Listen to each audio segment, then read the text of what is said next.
Aboriginal activists who expected the African National Congress leader to take up the cause of black Australians during his visit have been disappointed. Howard.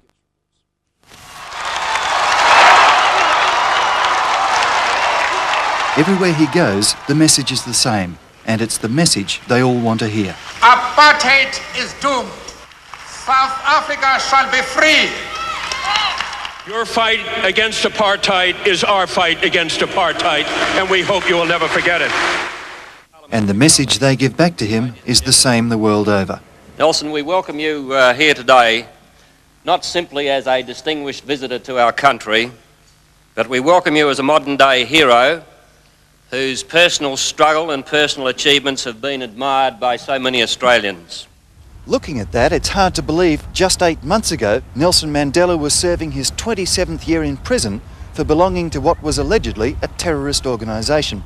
Today, he's a celebrity, feted on every continent by the world's leaders. You now know who I am. I am a Yankee. I consider myself an honorary Irishman from Soweto.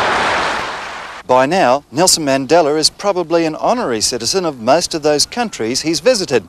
Who knows, maybe Bob Hawke will even make him an honorary Australian. But the one thing he'll never be is an honorary Aborigine, because the people who struggled for his cause for so many years in this country say he's sold them down the creek for a few $1 million. The reality of what Mandela and the ANC are going to be doing in Australia in the next 3 days is that it amounts to hypocrisy. It's as simple as that. Gary Foley has been an Aboriginal activist for 20 of those 27 years Mandela spent in prison. To Foley, Mandela was a hero and his cause a great one until this visit. So it seems extraordinary that he and other Aborigines should now be saying Mandela is a hypocrite. The ANC and Mandela are turning their backs on the people who supported them, and they are in essence sucking up to the people who hated and despised them when he was in jail. They're dealing with people who used words like terrorists and communists for the ANC when Nelson Mandela was in jail, and they're going to be rubbing shoulders with people who are very much bandwagon jumpers when it comes to the cause of the ANC.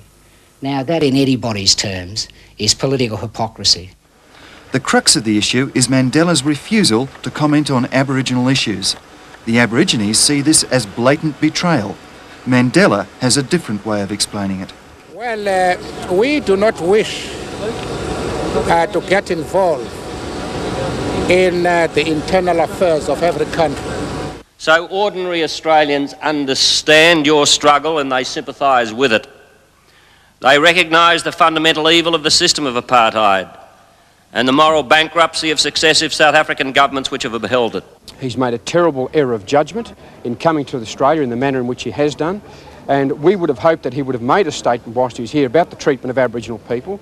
Another long-time Aboriginal activist, Michael Mansell, was the lone voice of protest outside Parliament House when Mandela arrived this morning. What about Aborigines, Mr Mandela? Why doesn't someone say something about the Aboriginal people in this country? While Foley and many other Aborigines boycotted today's events, Mansell believed there had to be a token protest. What's wrong with Aboriginal people, Eddie? Well, you don't seem to be getting much support there, Michael. It doesn't really matter. All we're intending to do is to show up the hypocrisy of this visit. It doesn't matter whether the Australian government, the leader of the opposition, or Nelson Mandela or the ANC tries to shove this issue under the carpet. As a matter of principle, they are prostituting themselves in the eyes of all Indigenous people around the world who are in the same struggle as the Indigenous people in South Africa. And here, one of life's stranger encounters, as Mansell tries to explain to a black South African TV crew what he's on about. They were clearly confused. Are you members of the Aborigines? Yes, I'm an Aborigine and I'm a National Secretary of the Aboriginal Provisional Government. Enter Bruce Ruxton. There is another side to the black question, and surely the Australian people should have that side put to them. We know politics makes strange bedfellows, but who would have dreamt that activists like Foley and Mansell would ever be sharing the sheets with the likes of Ruxton? Here we have Mandela, a communist, and he wrote that book, How to Be a Good Communist. We have a man that served 27 years in jail for planning terrorist and atrocities in that country, and he leads an organisation as the African National Congress, one of the worst organisations on earth for atrocities. It would pale the IRA and the PLO. And here we are lauding a man that has not even been voted into office. I feel sorry for Bruce Ruxton. It'll be interesting to see whether Mr Hawke dismisses the views of Aboriginal leaders in the same fashion. They've called for a boycott on meetings with Nelson Mandela unless he publicly supports the Aboriginal causes. And the chances of that? Pigs might fly too. Howard Gibbs reporting. Nelson Mandela is being accorded the same treatment as a head of state by the federal government. And Australian taxpayers will pick up the tab for his